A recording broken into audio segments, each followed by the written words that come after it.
હાલો મિત્રો, નમસ્કાર. હું છું દેવેન્દ્ર શાહ. કરંટ ટોપિક્સમાં આપનું સ્વાગત છે. મિત્રો, અમદાવાદ મહાનગરપાલિકા સહિત રાજ્યની અન્ય મહાનગરપાલિકાઓની ચૂંટણી ક્યારે થશે તે બાબત હાલ ચર્ચાનો વિષય બન્યો છે. અમદાવાદ મહાનગરપાલિકાની વર્તમાન ટર્મ 10મી માર્ચે પૂર્ણ થશે.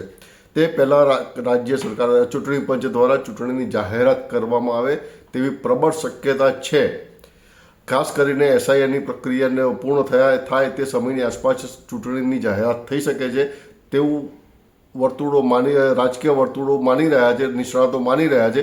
પરંતુ આ ભારતીય જનતા પાર્ટી છે ને ભારતીય જનતા પાર્ટી ચૂંટણીના બાબતમાં ગમે ત્યારે ચોંકાવી દેવા માટે જાણીતી છે. સાથે સાથે આગામી ચૂંટણીમાં ભારતીય જનતા પાર્ટી દ્વારા ટિકિટ માટે કયા માપદંડો રાખવામાં આવશે તે પણ ચર્ચાનો વિષય બને છે. 2021ની ચૂંટણીમાં ભારતીય જનતા પાર્ટી અચાનક જ 3 ટર્મ અને 60 વર્ષ પૂર્ણ થયા હોય તેવા કોર્પોરેટરોને ટિકિટ નહીં આપવાનો નિર્ણય કર્યો હતો અને તે મુજબ જ ટિકિટોની વહેંચણી થઈ હતી અને તેમ છતાં પ્રચંડ બહુમતીથી ભારતીય જનતા પાર્ટીએ જીત મેળવી હતી. આગામી ચૂંટણી 2026ની આગામી ચૂંટણીમાં પણ ભારતીય જનતા પાર્ટી દ્વારા આ જ માપદંડ યથાવત રાખવામાં આવે તેવા પ્રબળ સંકેતો પરોક્ષ રીતે જોવા મળી રહ્યા છે. વાત જાણે એમ છે કે ગયા સપ્તાહે પ્રદેશ અધ્યક્ષ શ્રી જગદીશભાઈ વિશ્વકર્મા દ્વારા જે કારોબારીના સભ્યોની જાહેરાત કરવામાં આવી તેમાં અમદાવાદ મ્યુનિસિપલ કોર્પોરેશનના 2 પૂર્વ મેયર અને એક ડેપ્યુટી મેયરનો પણ સમાવેશ કરવામાં આવે છે. 2 પૂર્વ મેયર એટલે કે શ્રી ગૌતમભાઈ શાહ અને શ્રી બીજલબેન પટેલ, આ બંનેને કારોબારી સભ્ય તરીકે લેવામાં આવે છે. સાથે સાથે પૂર્વ ડેપ્યુટી મેયર રમેશભાઈ શાહને પણ કારોબારી સભ્યોમાં સમાવવામાં આવે છે. તેથી હાલ એમ માની શકાય કે 3 ટર્મવાળી જે બાબત છે તે યથાવત રહી શકે છે. પરંતુ એક બાબતમાં કદાચ ગેમ ચેન્જ મીન્સ કે પરિવર્તનની નહિવત શક્યતા પણ છે કે આગામી 2026 પછીની ચૂંટણીમાં જે મેયર આવશે, પ્રથમ મેયર એ ઓબીસી સમાજમાંથી આવશે અને રમેશભાઈ દેસાઈ જે છે ઓબીસી સમાજમાંનું પ્રતિનિધિત્વ કરે છે. સાથે સાથે રમેશભાઈ દેસાઈ અને વર્તમાન પ્રદેશ અધ્યક્ષના સંબંધો જગજાહેર છે, તેઓ એકબીજાના અંગત મિત્ર પણ છે.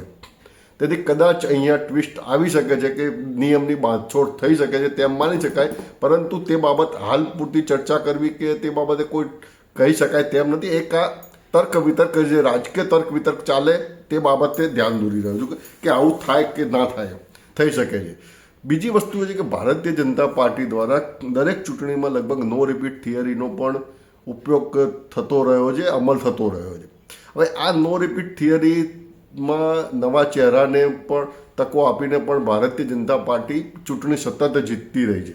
તે બાબત નિર્વિવાદ છે અને તેનું કારણ છે કે વિપક્ષની નબળાઈ પણ છે, વધતા ભારતીય જનતા પાર્ટીના વિકાસના કામો છે અને ચૂંટણી જીતવા માટે 2 જ મહારથીના ચહેરા પર ચૂંટણી જીતાય છે, વડાપ્રધાન શ્રી નરેન્દ્રભાઈ મોદી અને ગૃહમંત્રી શ્રી અમિતભાઈ શાહ.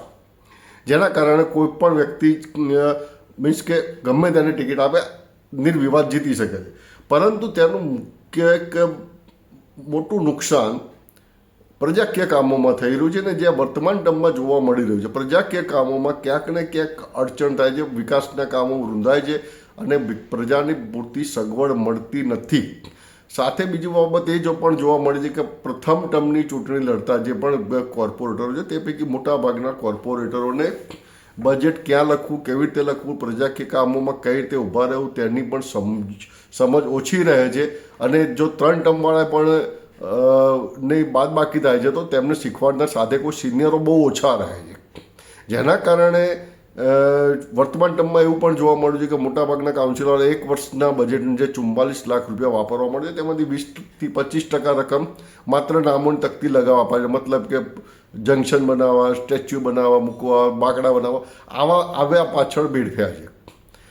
આ બાબત એક ખરેખર ચોંકાવનારી બાબત કહેવાય અને દુઃખદાયક બાબત કહેવાય કે જે વિકાસને કેન્દ્ર બિંદુમાં રાખીને કામ કરતી પાર્ટીના કોર્પોરેટરો જો આવી રીતે રકમ વેડફે, પ્રજાકીય કામોને બદલે આવી રીતે રકમ વેડફે તે યોગ્ય નથી તેવું પણ પાર્ટીના જ આંતરિક લોકો માની રહ્યા છે. પરંતુ આ ભારતીય જનતા પાર્ટી છે ચૂંટણી કેવી રીતે લડવી અને કેવી રીતે જીતવી તેની સમજ ભારતીય જનતા પાર્ટી સિવાય કરતા અન્ય પક્ષોમાં આટલી છે નહીં, એ બાબત પણ નિર્વિવાદ છે. કોંગ્રેસ પાર્ટી સક્ષમ છે, 150 વર્ષ જૂની પાર્ટી છે, પરંતુ શહેરી વિસ્તારોમાં હજી પણ કોંગ્રેસ નબળી રહી છે. કોંગ્રેસની સામે ટક્કર લેવા માટે આપ અને મીમને તૈયાર કરવામાં આવે છે. જેના શું પરિણામ રહેશે તેની ચર્ચા આપણે આગામી વિડીયોમાં કરીશું. હાલ પૂરતી આટલી ચર્ચા છે કે આગામી ચૂંટણીમાં ફરીથી 3 ટર્મનો કાયદો કદાચ અમલી રહી શકે છે તેવું માની શકાય છે. આશા છે આ વિડીયો આપણે પસંદ આવ્યો છે. જય ભારત, જય હિન્દ, જય જય ગરવી ગુજરાત.